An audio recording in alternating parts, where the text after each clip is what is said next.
Across the United States, hidden behind overgrown gates and collapsing stone walls, stand the abandoned mansions of America's robber barons, once the most powerful men the nation had ever known. These were the kings of steel, oil, railroads, and finance, men who built empires so vast that their personal fortunes rivaled entire governments. Their mansions were not just homes but monuments to dominance, designed to intimidate, impress, and declare victory over rivals.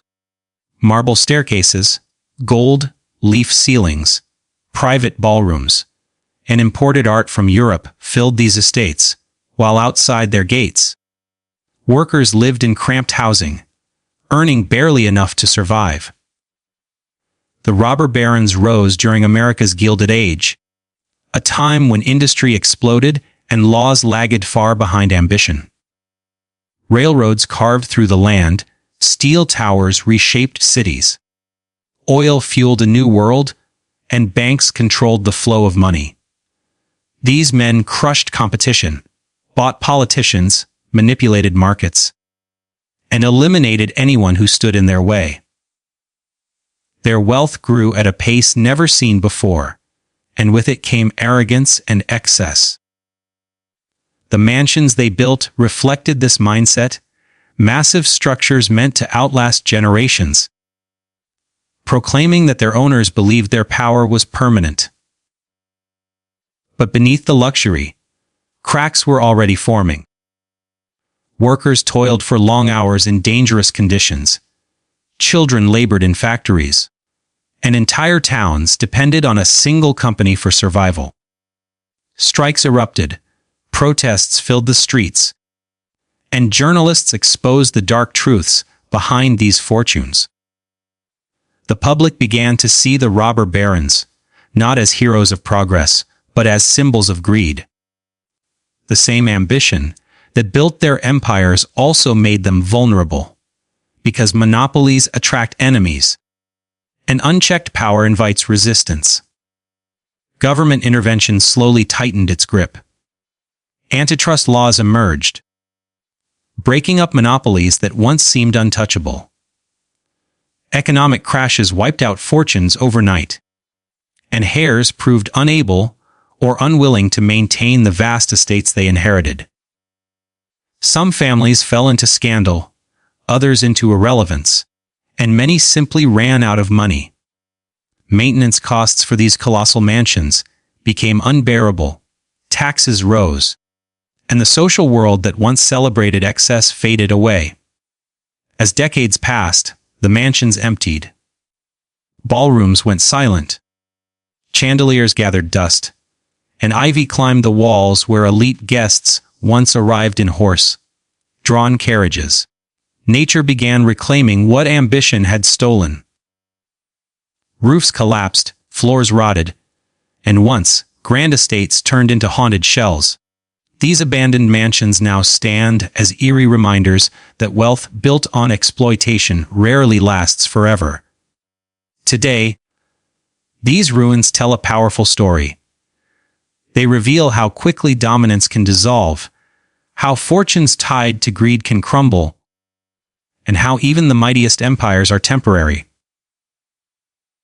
Each abandoned mansion is a frozen moment in history, capturing the rise and fall of men who believed they had conquered time itself, only to be remembered through decay, silence, and forgotten hallways where power once ruled.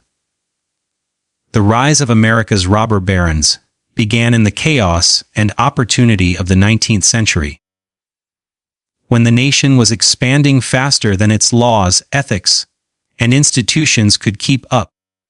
Railroads became the first great engine of immense personal wealth, stitching together a vast continent while placing enormous power in the hands of a few men who controlled the tracks.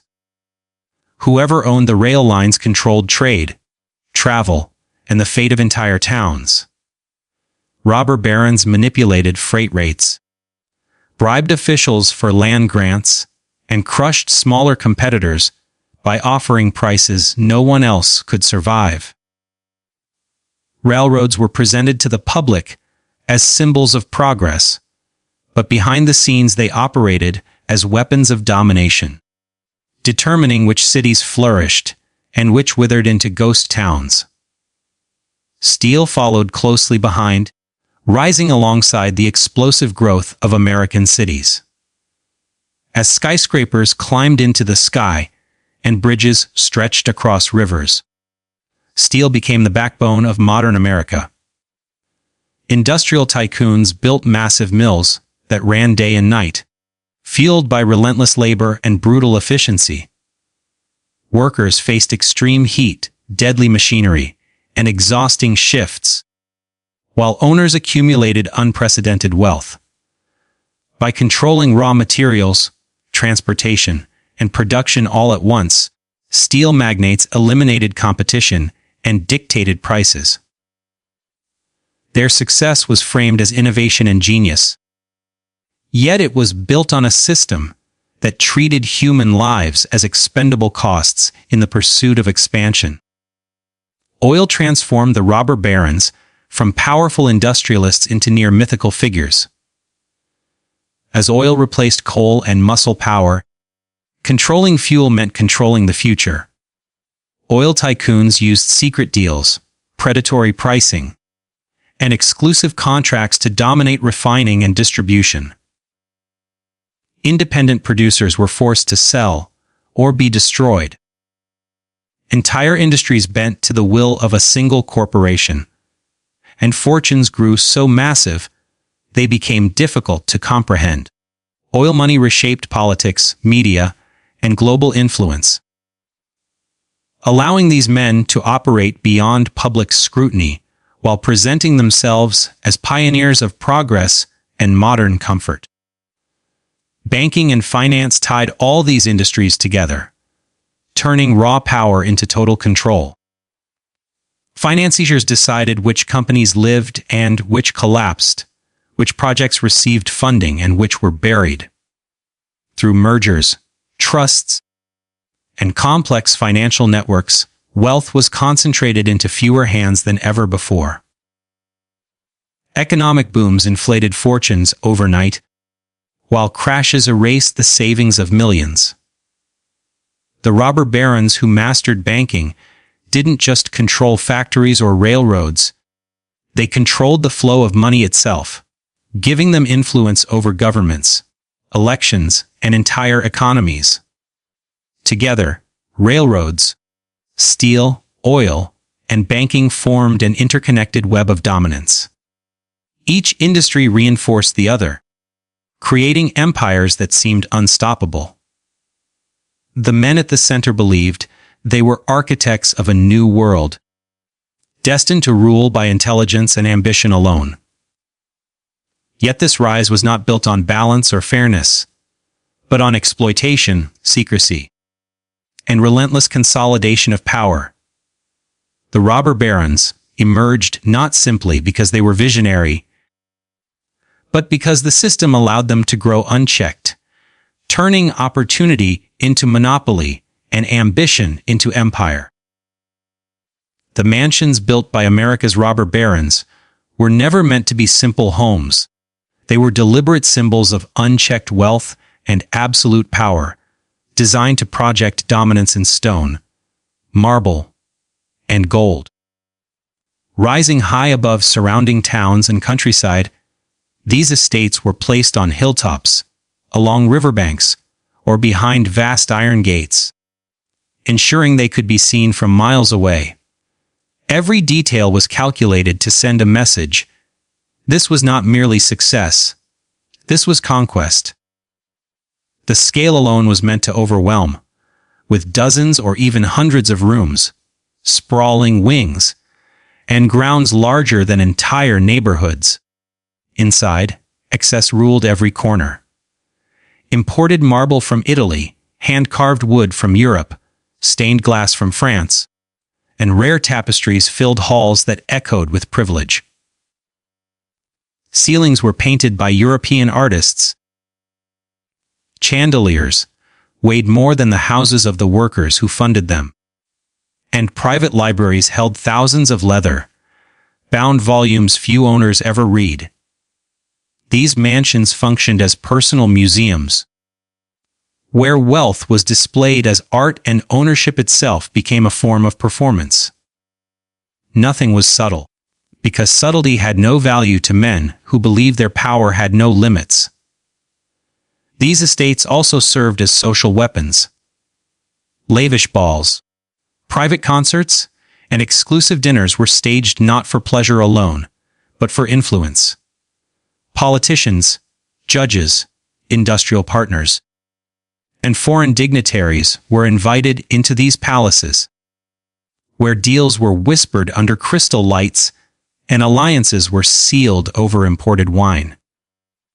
Power was exercised quietly in these rooms, far from factories and rail yards, shaping laws and markets without public oversight. The mansion became an extension of the empire, a place where wealth transformed into control.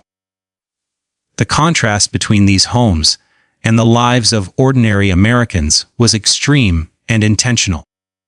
While workers lived in crowded tenements or company housing, the robber barons installed private elevators, indoor plumbing, heated pools, and servants' quarters that operated like military barracks. Entire staffs were required to maintain the illusion of perfection. Cooks, maids, gardeners, chauffeurs, and security all working behind the scenes. The mansion was a fortress of comfort in a nation still struggling with poverty, disease, and labor unrest, reinforcing the idea that some lives were meant for luxury while others were meant for sacrifice. Architecture itself became a language of ego. Styles were copied from European palaces, castles, and royal estates, as if these men were crowning themselves American aristocracy. Gothic towers, Renaissance halls, and French Chez-Teux designs declared that old world nobility had nothing on new world money. The robber barons saw themselves not as temporary winners of capitalism, but as founders of dynasties, men whose names would be carved into history through stone walls and iron gates. Yet these mansions also revealed a deeper insecurity. Their enormity was a response to fear, fear of losing power, fear of being forgotten, fear that their wealth, gained so quickly, could disappear just as fast. The buildings were attempts to make money permanent, to turn fortune into legacy. Ironically, many of these grand estates would later stand empty and decaying, their silent halls proving that power, without restraint, cannot preserve itself, no matter how massive the walls or how rich the decorations. Extreme inequality between the tycoons and ordinary workers was not an accidental byproduct of the Gilded Age. It was the foundation on which robber baron wealth was built. While industrialists accumulated fortunes beyond imagination, the labor force that powered their empires struggled to survive day to day. Factory workers, miners, railroad crews, and mill hands worked 12 to 16 hours a day in dangerous conditions for wages that barely covered food and rent. Injuries were common, safety standards were almost non-existent, and death on the job was often treated as an acceptable cost of doing business. Entire communities were trapped in company-controlled systems. Workers were paid in scrip instead of real money, forcing them to shop at company stores, where prices were inflated and debt was unavoidable. Housing was owned by the employer, meaning a worker could lose both income and shelter instantly for speaking out or getting injured. Families crowded into cramped tenements near factories, breathing polluted air and drinking contaminated water. While just miles away, tycoons lived behind manicured gardens and guarded gates, untouched by the consequences of their industries. Child labor was widespread, revealing how deep the inequality ran. Children worked in coal mines, textile mills, and factories because families could not survive on adult wages alone. Education became a luxury, while exhaustion and injury shaped childhoods. At the same time, robber barons sent their own children to elite schools, employed private tutors, and groomed heirs for leadership roles, ensuring wealth and power stayed within the family.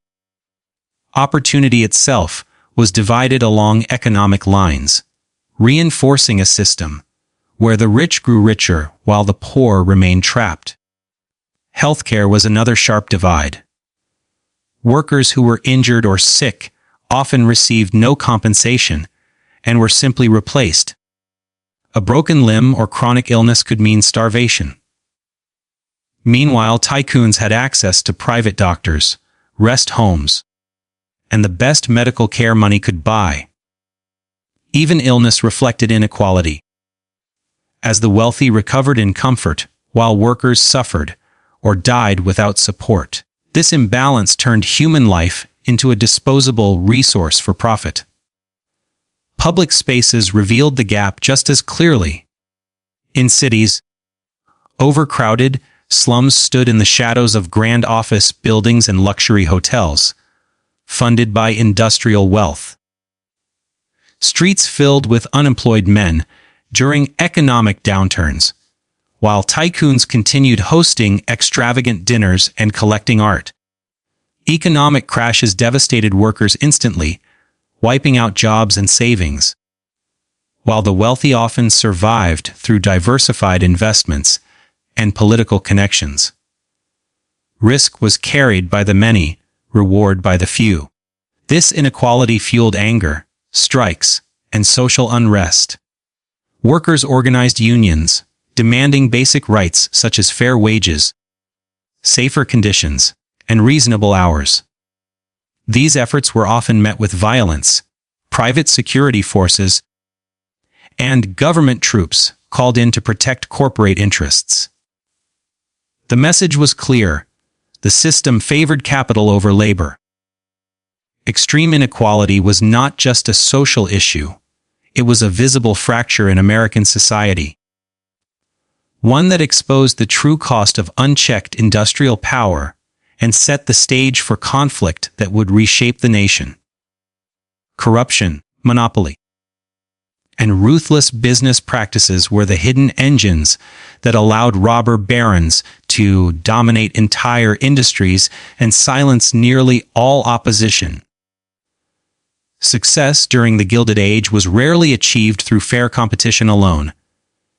It was enforced through manipulation, bribery, and intimidation. Politicians were bought with campaign donations, judges were influenced behind closed doors, and laws were quietly shaped to favor corporate interests. Public offices became extensions of private empires, allowing tycoons to operate above the rules that governed ordinary citizens. Monopolies were built deliberately and methodically. Robber barons understood that competition threatened profits, so they eliminated it at any cost. Smaller companies were undercut with predatory pricing. Goods were sold at a loss until rivals collapsed. And once the market was cleared, prices were raised again without restraint. Businesses that refused to sell were strangled through denied access to transportation, raw materials, or credit. Entire industries became controlled by a single corporation, leaving consumers and workers with no alternatives and no bargaining power. Secret agreements and backroom deals defined this era. Railroads offered hidden rebates to favored corporations, while charging higher rates to competitors, effectively deciding winners and losers in the marketplace. Oil refiners struck exclusive contracts that locked out independent producers. Banking alliances ensured that only approved businesses received funding, while others were left to fail. These practices were invisible to the public, but devastating in their impact, creating an economic landscape rigged from the inside. Ruthlessness extended beyond markets into human lives. Labor organizers were blacklisted, fired, or violently suppressed. Private security forces and hired militias were deployed to break strikes, sometimes resulting in bloodshed. Workers who demanded basic rights were labeled radicals or enemies of progress. Fear became a management tool, discouraging resistance and ensuring obedience. The cost of maintaining control was measured not just in money, but in broken bodies and shattered communities. The legal system often failed to intervene, either because laws were outdated or because enforcement was compromised. When investigations did occur, companies buried evidence in complex financial structures designed to confuse regulators. Trusts and holding companies were created to disguise monopolistic control, allowing robber barons to claim legality while crushing competition in practice. This manipulation of the system blurred the line between lawful business and organized exploitation. Corruption also shaped public perception. Wealthy industrialists funded newspapers, universities, and charitable projects, crafting an image of benevolence and progress. Philanthropy became a shield, distracting attention from exploitation while reinforcing their influence over culture and education. The public saw libraries and museums, but rarely the suffering that paid for them. Through monopolies, corruption, and ruthless practices, robber barons transformed capitalism into a weapon, concentrating power so tightly that it threatened the very idea of fair opportunity in America. Public backlash against the robber barons grew as the realities of industrial life became impossible to ignore. What had once been celebrated as progress and innovation increasingly revealed itself as exploitation and abuse. Workers, journalists, and reformers began exposing the human cost behind vast fortunes, and public opinion slowly shifted. Newspapers published accounts of factory deaths, child labor, starvation wages, and brutal working conditions, shattering the image of industrialists as national heroes. The gap between wealth and suffering became a national conversation, fueling anger and distrust toward corporate power. Strikes became the primary weapon of ordinary workers, pushed beyond their limits. Railroad workers, steel laborers, miners, and factory employees organized massive walkouts demanding safer conditions, fair pay, and reasonable hours. These strikes often paralyzed entire industries, disrupting transportation, manufacturing, and commerce across the country. In response, corporations used strikebreakers, private security forces, and armed guards to maintain control. Confrontations turned violent, with clashes that left workers injured or dead. The streets and factory gates became battlegrounds where economic power was enforced through force, rather than dialogue. Labor unions emerged as a direct challenge to robber baron dominance. Despite being portrayed as dangerous or un-American, unions gave workers collective strength in a system designed to isolate and silence them. Organizers faced arrest, blacklisting, and constant surveillance, yet membership continued to grow. Each strike, even when crushed, spread awareness and hardened public resolve. The struggle between labor and capital became a defining conflict of the era, revealing how deeply the system favored wealth over human dignity. As unrest intensified, government intervention became unavoidable. Local and state governments were often called in to restore order, but their loyalties frequently lay with business interests. federal troops were deployed to break strikes, under the justification of protecting commerce and stability. While this exposed the government's alignment with corporate power, it also highlighted the unsustainable nature of unchecked industrial dominance. Repeated crises forced lawmakers to confront the consequences of allowing monopolies and labor abuse to go unregulated. Progressive reform movements gained momentum, pushing for change through legislation rather than violence. Antitrust laws were introduced to dismantle monopolies that strangled competition and corrupted markets. Labor laws began addressing working hours, child labor, and workplace safety. Though progress was slow and fiercely resisted by powerful interests. Regulatory agencies were formed to oversee industries that had operated freely for decades, marking a significant shift in the balance between private power and public accountability. Government intervention did not end inequality or exploitation overnight, but it permanently altered the relationship between corporations and society.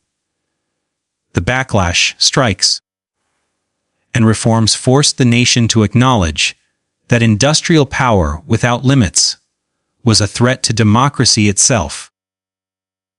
The era proved that public resistance, even when met with violence and suppression, could push back against empires that once seemed untouchable, reshaping the future of labor, law, and economic power in America. Financial crashes exposed the fragile foundations beneath the immense wealth of America's robber barons, revealing how fortunes that appeared permanent were often built on speculation, debt, and unchecked risk. Economic panic struck suddenly, wiping out banks, collapsing markets, and destroying confidence almost overnight. While tycoons had survived for years through manipulation and monopolistic control, even they could not fully shield themselves from widespread financial collapse. Railroads went bankrupt, banks failed, and industrial output slowed, cutting off the flow of easy money that had fueled empire building.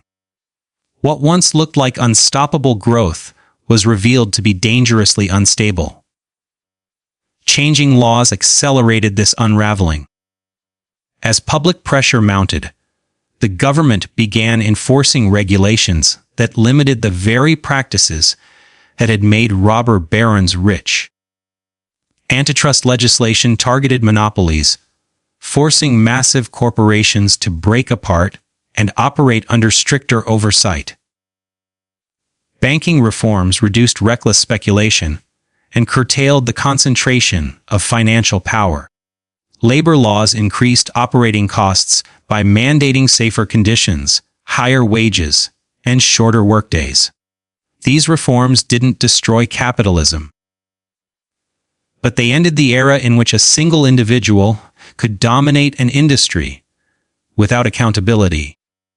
The combination of financial instability and legal reform weakened the foundations of industrial dynasties.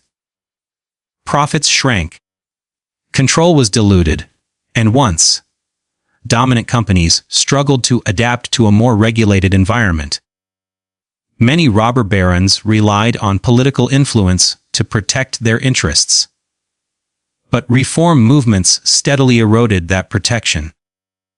What had once been gained through corruption and secrecy now faced transparency and legal challenge. The rules of the game had changed, and not all empires could survive under them. Generational decline completed the collapse. The heirs of robber barons inherited immense wealth, but often lacked the ruthlessness, discipline, or vision that built the original fortunes. Raised in luxury rather than struggle, many were unprepared to manage vast industrial networks or navigate changing economic realities. Some squandered wealth through extravagant lifestyles, others lost control to professional managers and many simply sold off assets piece by piece. Family feuds, scandals, and poor financial decisions further fractured once unified empires. As generations passed, wealth became diluted through inheritance, taxes, and division among descendants. Maintenance of massive estates and businesses became increasingly expensive, while public hostility toward excessive wealth grew stronger. What had once been symbols of dominance became burdens. Companies merged, downsized, or disappeared entirely, absorbed into newer corporate structures that no longer carried the original family names. Financial crashes, changing laws, and generational decline worked together like a slow dismantling of power. Each crisis stripped away another layer of control. Until the robber barons, empires faded into history. Their wealth, once concentrated in the hands of a few towering figures, was scattered, regulated, or erased, leaving behind reminders that dominance built without restraint is vulnerable to time, reform, and the limits of human legacy. Mansions left abandoned stand today as silent witnesses to fallen empires, their crumbling walls and empty halls telling stories that history books often summarize too neatly. Once alive with servants' footsteps, orchestras, and political whispers, these estates now sit in isolation, overtaken by weeds, vines, and silence. What were once symbols of permanence and dominance have become fragile ruins, exposed to time, weather, and neglect. The abandonment itself is striking, because these buildings were constructed with the belief that the wealth behind them would never fade. As fortunes collapsed or families moved on, the cost of maintaining such massive properties became unbearable. Roofs leaked, heating systems failed, and taxes mounted. Without the endless flow of money that once sustained them, these mansions quickly deteriorated. Rooms designed for grand celebrations sat empty, their faded wallpapers peeling, and ceilings cracking. Nature began reclaiming what ambition had seized, turning manicured gardens into wild overgrowth and elegant stonework into shelters for animals and decay. These abandoned estates preserve the sharp contrast between illusion and reality. The grandeur remains visible, but it is broken, revealing how power erodes when the systems supporting it disappear.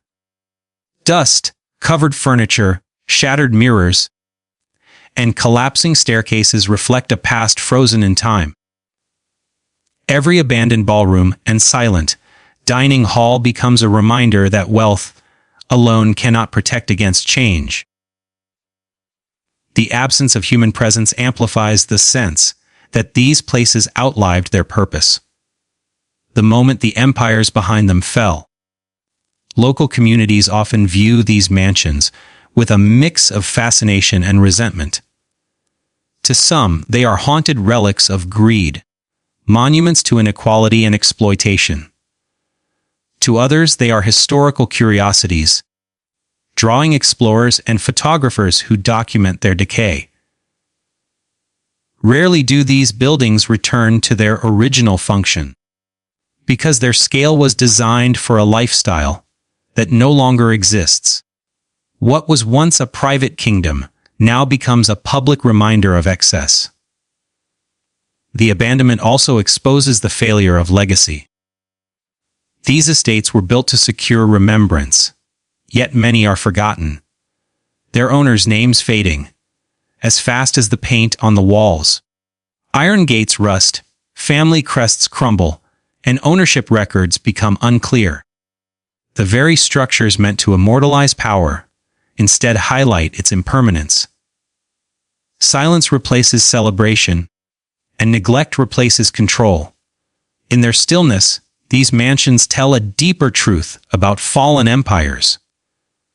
They do not speak of success, but of overreach. They show that wealth gathered without balance leaves behind monuments not of triumph, but of warning. Long after the industries collapsed and the families disappeared, these abandoned mansions remain, quietly testifying to how absolute power, once lost, leaves only echoes behind. These abandoned mansions are more than decaying buildings. They are echoes of ambition pushed beyond its limits. Each collapsing roof and silent hallway reminds us that power built without restraint cannot endure, and wealth gained without justice leaves nothing lasting behind.